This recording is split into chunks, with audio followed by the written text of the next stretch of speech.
Buenas noches, jóvenes. Hoy hablaremos del otro problema de que tiende a resolver la técnica jurídica y en este tema analizaremos lo que es la integración de la ley. Entramos a continuación en materia. Cuando se habla de integración de la ley, es aquella labor que va a realizar el juzgador a efecto de suplir los vacíos que el ordenamiento jurídico pueda contener. El problema fundamental de la integración del derecho consiste en fijar los métodos o los procedimientos a los cuales se deben de recurrir por parte del juez o el juzgador para solucionar una cuestión productora de consecuencias jurídicas, cuando no encuentre entre las normas vigentes una que le sea directamente aplicable al caso concreto o determinado.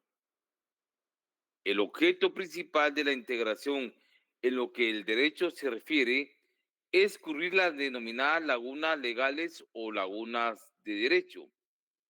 ¿Qué se entiende por laguna legal o laguna de derecho? Son las hipótesis no previstas por el legislador, es decir, aquellos espacios vacíos que el legislador ha dejado en la ley por olvido, imprevisión o imposibilidad de imaginarlos habiendo debido regularlos. Por eso se da la integración de la ley. La legislación guatemalteca nos regula la plenitud hermética del orden jurídico y así el artículo 15 de la ley del organismo judicial establece que los jueces no pueden suspender, retardar ni denegar la administración de justicia sin incurrir en responsabilidad y en los casos de falta o de oscuridad, ambigüedad o insuficiencia de la ley, deberán los jueces resolverlo de acuerdo con las reglas establecidas en el artículo 10 de la ley del organismo judicial y luego pondrán el asunto al conocimiento de la Corte Suprema de la Justicia para que, al efecto, en el caso se ejercite el principio de la iniciativa de la ley. Las normas se interpretarán, recordemos, conforme a su texto y a su contexto, en el sentido claro de las palabras y en las disposiciones constitucionales. Y cuando una ley es clara, recordemos, no se debe desatender al tenor literal con el pretexto de consultar su espíritu. También el tratadista Eduardo García Magnis indica que la plenitud hermética del orden jurídico debe expresarse que una situación alguna que no esté prevista debe ser resuelta jurídicamente. Esto de acuerdo a los principios del derecho. Ya hablando de lo que es la plenitud hermética de la ley y del orden de derecho, hablemos a continuación las formas en las cuales se pueden producir esas lagunas de derecho, esos espacios vacíos que el legislador no previó por improvisión, desconocimiento o falta de disposición o de imaginarlos, debido regularlos. La primera laguna de derecho se denomina falta de ley. ¿Cuándo existe falta de ley? Cuando un caso concreto no existe ley que le sea particularmente aplicable al caso dado. Es decir, que no existe norma jurídica que regule ese supuesto jurídico. Hay falta de ley o ausencia de ley. Ejemplo de esta laguna de derecho por falta de ley es que actualmente el delito de acoso sexual no se encuentra tipificado como tal en el Código Penal. Y al no estar regulado el delito de acoso sexual en el Código Penal, los jueces no pueden juzgarlo por este delito, lo que aquí estamos en presencia de esta laguna de derecho que se llama falta de ley. No existe norma jurídica que regule un caso aplicable al mismo. La segunda laguna de derecho se denomina por ley en blanco. ¿Cuándo se da una laguna de ley en blanco? Cuando un cuerpo legal contiene la hipótesis normativa y nos va a remitir a otro cuerpo legal para la aplicación de las consecuencias jurídicas. Quiere decir que en ese segundo caso existe la hipótesis normativa, el encuadramiento de conducta, pero no tiene regulados sus resultados, sus consecuencias de derecho. Ejemplo de esta ley en blanco lo encontramos en la Ley de Registro Nacional de Personas RENAP, en la cual actualmente no existen suficientes reglamentos para la solución de los problemas relativos al estado civil o a la identificación de las personas o identidad de las personas, que se da muy a menudo por problemas administrativos que se han creado en el mismo RENAP. En este caso, cuando hay este tipo de ley en blanco en la ley de RENAP, lo que se hace es integrarla a través de las disposiciones contenidas en el Código Procesal Civil y Mercantil en lo que se relaciona al capítulo de jurisdicción voluntaria, que ahí nos fijan los procedimientos para hacer la identificación de nombre, cambio de nombre, identificación de personas, asientos extemporáneos de nacimiento y otras disposiciones relacionadas al estado civil. Y con esto solucionamos las consecuencias jurídicas que prácticamente pueda contener la ley de RENAP a no producir las soluciones concretas de los régimen de estado civil, identidad o identificación de las personas. La tercera laguna de derecho se denomina insuficiencia de la ley.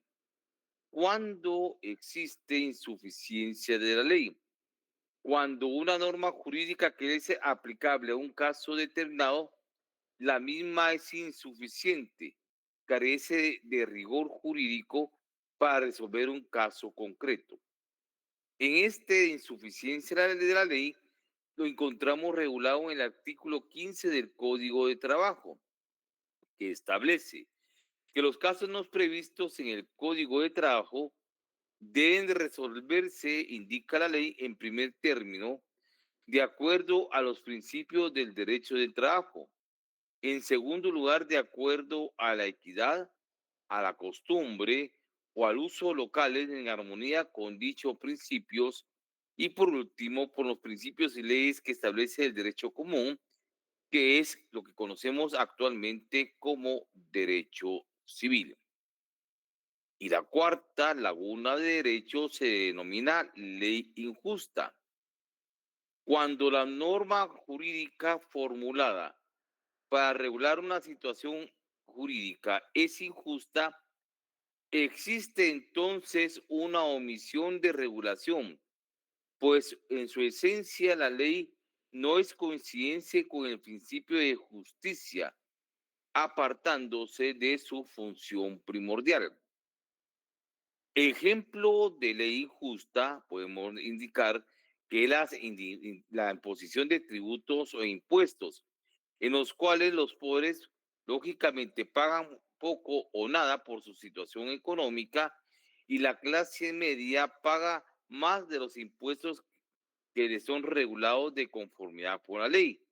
Y los pudientes o los ricos o los que tienen los medios de producción, el capital, estos prácticamente no los pagan por tener medios de producción y aprovechan a tributar o no tributar nada, y en algunos casos no trasladan el impuesto al valor agregado al fisco, sin que existan requerimientos o procedimientos de persecución legal por parte de las autoridades tributarias.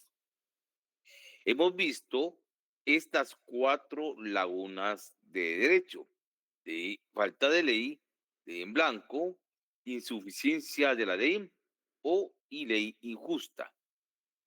Ahora miremos a continuación los métodos para la integración de la ley para suplir estos vacíos que se denominan lagunas legales o lagunas de derecho.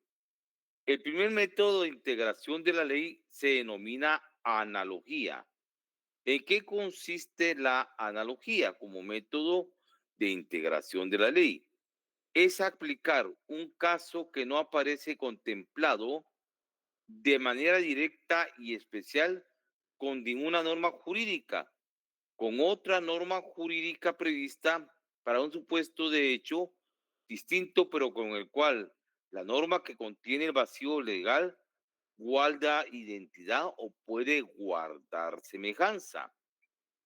Cuando se integra la ley por analogía, en pocas palabras, es suplir ese vacío que contiene la ley con otra norma jurídica que guarde semejanza con la norma jurídica que tiene la laguna de derecho, con el cual guarda cierto tipo de identidad para suplir ese vacío y para producir la regulación de consecuencias jurídicas en el momento que el juzgador debe de aplicar la ley al caso concreto.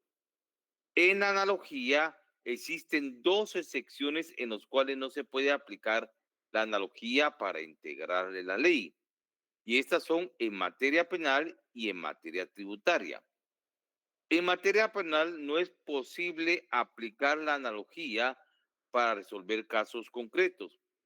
Este principio es altamente difundido en los ordenamientos jurídicos contemporáneos y en el nuestro lo que encontramos regulado en el artículo 17 de la Constitución Política de la República de Guatemala y el artículo 1 y 7 del Código Penal.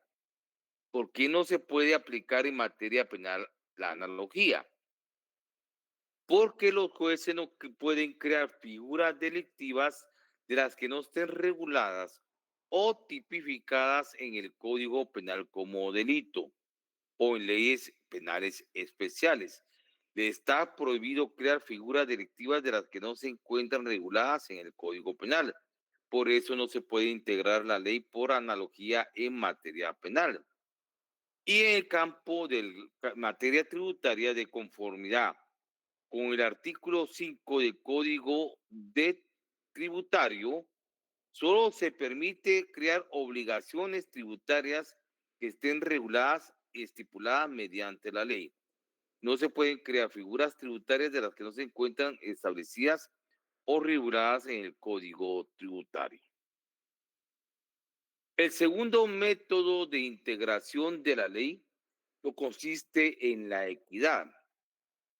Equidad etimológicamente viene de la palabra en latín equitatis o equitatis, que significa igualdad ante la ley, igualdad ante un caso concreto. La equidad, jóvenes, es la expresión de justicia individualmente aplicable a un caso particular. Por lo tanto, lo auténticamente justo resulta de la naturaleza de la interpretación más justa de la ley positiva para la formulación y solución de un caso determinado. Quiere decir, a cada quien aplicar la ley con base a lo que ha hecho o lo que ha resuelto.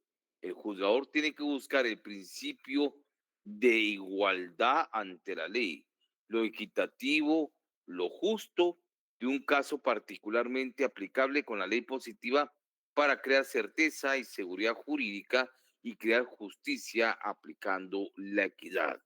Lo justo y equitativo al caso concreto particular, eso consiste en la equidad. El tercer método de integración de la ley lo constituyen los principios generales del derecho. ¿Qué son los principios generales del derecho?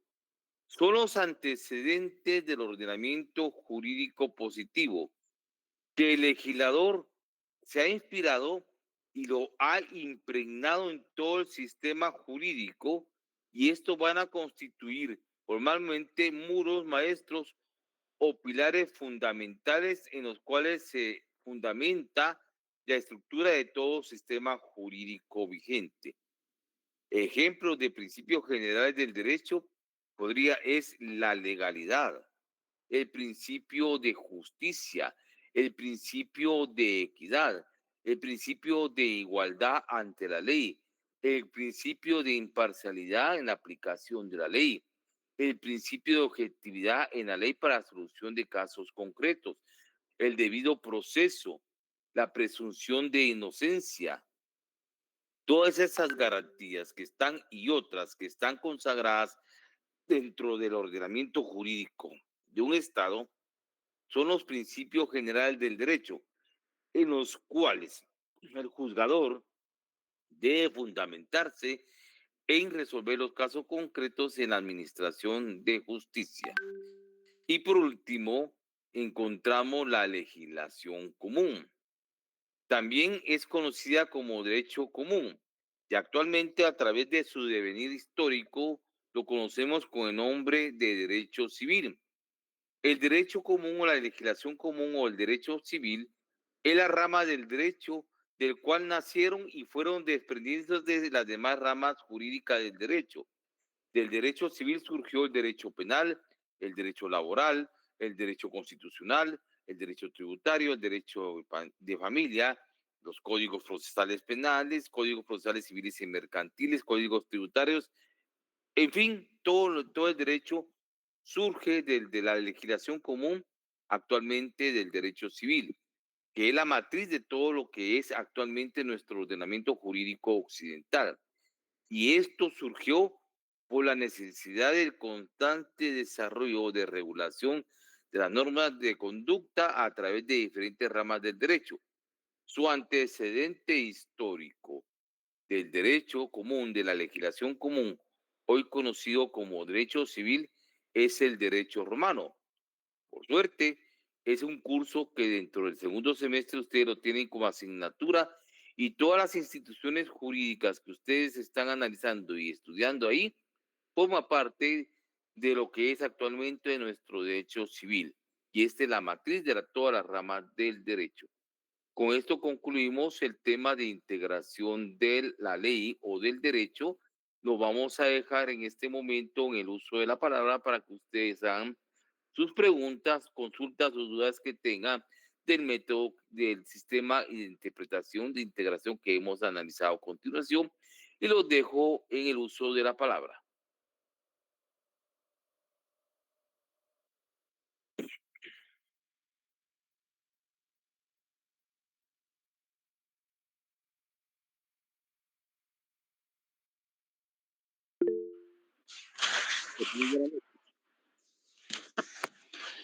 Licenciado, sí, con una consulta. En el caso que usted ponía de la forma de producirse lagunas de la ley por ley en blanco, usted ponía el ejemplo de la ley del RENAP.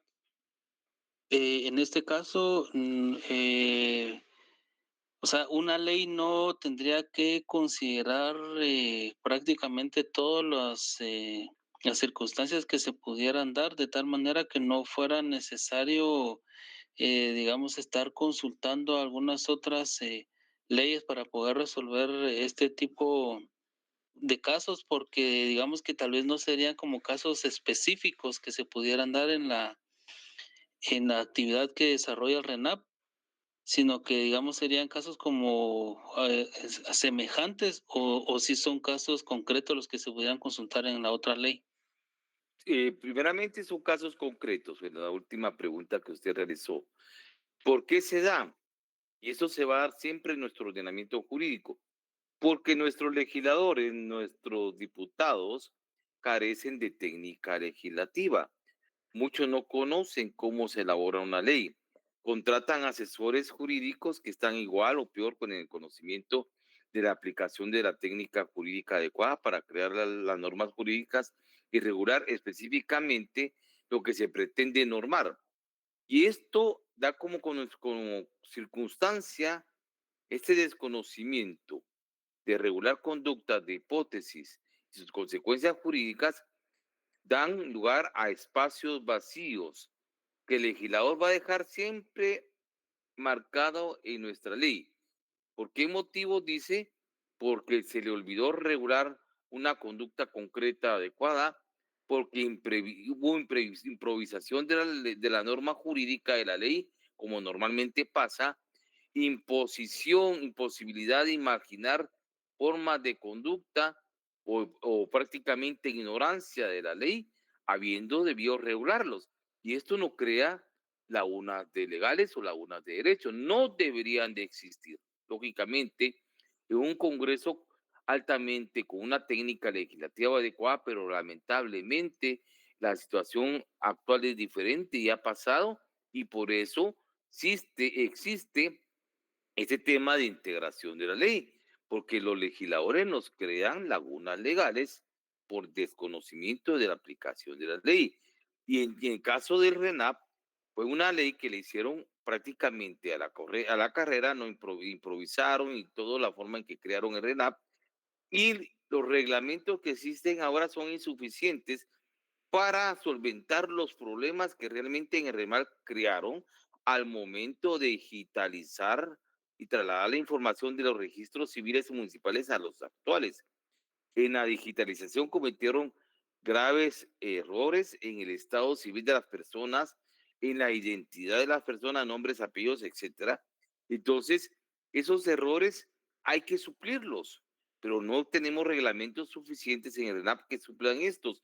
Entonces, por estas lagunas de ley en blanco, para poder suplirlos administrativamente, se tienen que recurrir a los procedimientos de integrar la ley con la jurisdicción voluntaria que se encuentra regulado en el Código Procesal Civil y Mercantil, por ejemplo, para un estado, para un asiento extemporáneo de partida de nacimiento, porque hay partidas de nacimiento que estaban inscritas y se desaparecieron los libros y no aparecen actualmente los libros originales. Cuando hay los cambios de nombre que cometieron errores en los nombres, identificaciones de partida de nacimiento en los estados civiles, hay una infinidad de problemas que las personas han tenido al momento de sacar certificaciones, cuando miran que sus nombres ya no son como los escribieron, o sus DPIs o cualquier circunstancia que hay que solventarlos. Entonces, la forma actual es integrar a través de estas leyes auxiliares que se puede ser a través del método de integración que es la analogía. Por eso es Walter. Y otras leyes, no solo es un ejemplo, tantas leyes que tienen estas lagunas legales. Gracias, Ale. Para servirle.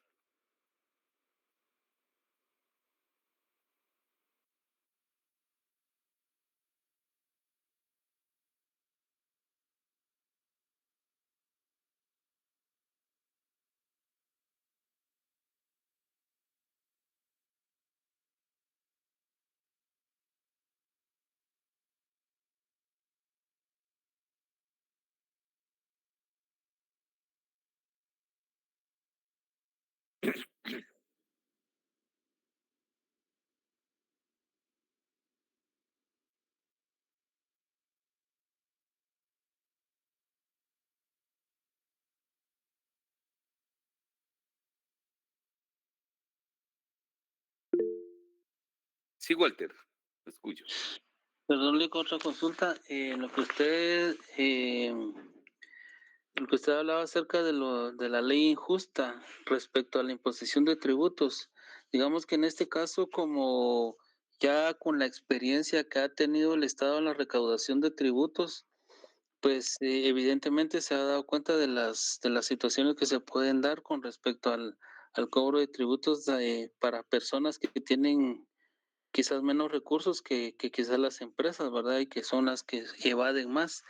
Entonces, con esa experiencia que se ha tenido a lo largo del tiempo, ellos no han hecho, o sea, las enmiendas o los ajustes necesarios a la ley para poder, digamos, en todo caso, volverla a una ley más justa y no que continúe tal cual la emitieron desde un inicio. Sí, mire, el principio de justicia tributaria es un principio constitucional, pero lo que pasa es que en el momento de crear las leyes tributarias, lógicamente usted sabe que tiene el poder económico, tiene el poder político.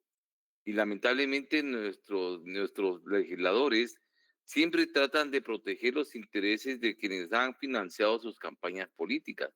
Entonces el capital se ve beneficiado a prácticamente crear normas jurídicas más, lógicamente lo que regulan son evasiones fiscales, y usted mira que definitivamente hay muchas exenciones, muchas exoneraciones tributarias para las personas que tienen el capital. Circunstancia esta que no se la pueden aplicar a una persona individual de la clase media, pero se lo aplican a grandes empresas donde hay preferencias para exonerar impuestos y circunstancias en las cuales a la clase media o la que tributa no lo tiene. Y ahí es donde se da una ley injusta, porque la ley no es tributaria, no es igual para todos, conforme su capacidad económica y la forma en la cual se deben de recaudar los impuestos. Y eso están plasmadas en la mayoría de nuestro sistema tributario, lamentablemente. Gracias, Lic. Pásame.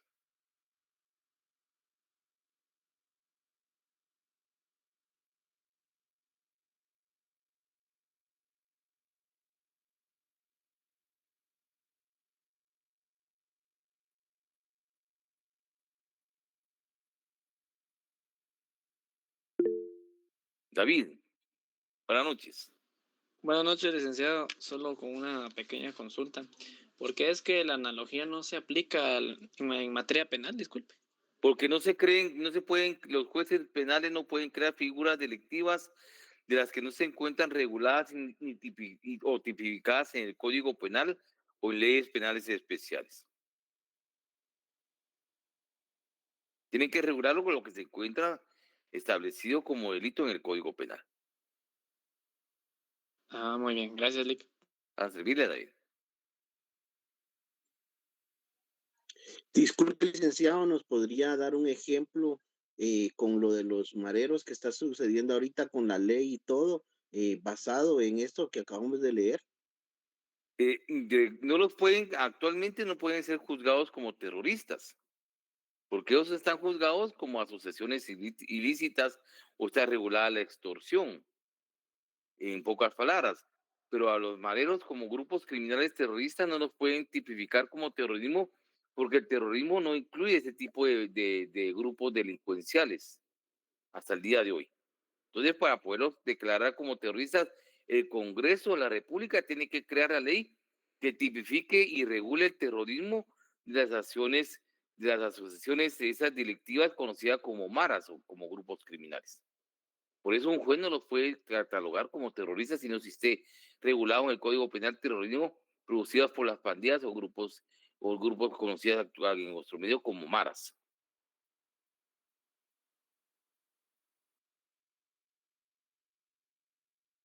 Gracias, licenciado. Para servirle.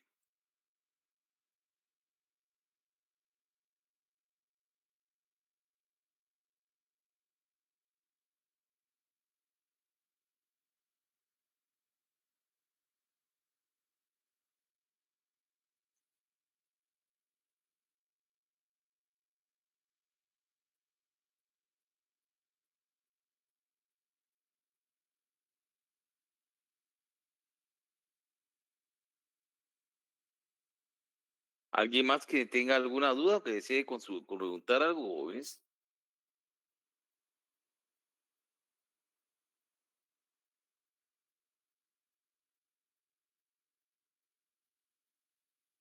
Muy bien. Recuerden, jóvenes, que yo les indiqué que el día miércoles en su horario virtual de clase vamos a tener repaso de los temas a evaluar para la segunda unidad. En los temas que vamos a tener repaso ese día miércoles va a ser de los temas de derecho subjetivo, deber jurídico, relación jurídica, sanción y coacción, derecho de acción, derecho de petición, pretensión y proceso, concluyendo con el tema de jurisprudencia técnica y en formas específicas sistemática jurídica. El repaso única va a ser para los aspectos doctrinarios que están regulados en estos temas. Casos prácticos no, porque eso ya los ensayamos, ya los repasamos y ustedes ya tienen los perfiles de los casos para estudiarlos. Hicimos en clase, discutimos, analizamos y resolvimos toda clase de dudas.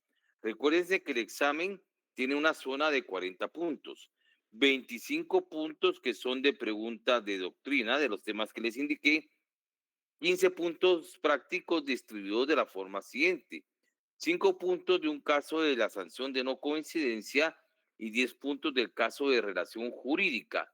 Ya los ensayamos y practicamos, que ahí hacen 15 más 25, son 40 puntos. Ahí estamos en lo que habíamos distribuido y hablado en su oportunidad. Sí, David. Entonces, para el examen son 3 casos en total, ¿verdad, licenciado? 2 casos. El caso de sanción de no coincidencia y el caso de relación jurídica. Los otros 25 puntos son preguntas de teoría. Va. Muy bien, gracias, Lick. Que es lo que vamos a repasar el día miércoles.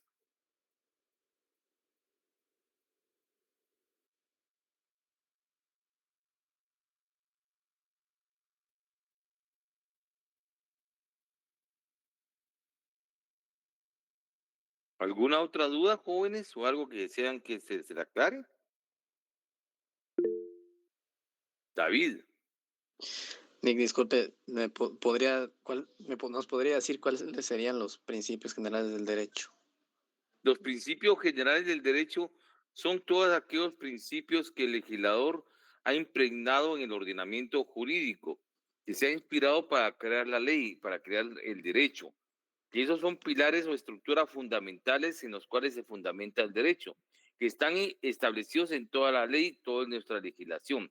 Por ejemplo, el principio de legalidad, el principio de la presunción de inocencia, el principio del derecho de defensa, el principio de imparcialidad ante la ley, el principio de objetividad de la ley, el principio de la igualdad con la ley, el principio de la justicia pronta y cumplida, el principio de con respeto de los plazos establecidos en la ley como otros que están impregnados en todo nuestro ordenamiento jurídico. Esos son los principios generales del derecho. Gracias, Lick. Gracias, Luis.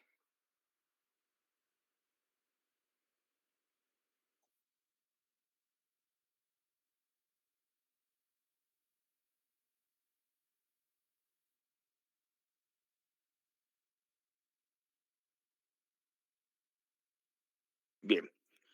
Si no hay más preguntas, nos podemos retirar. Ustedes mira.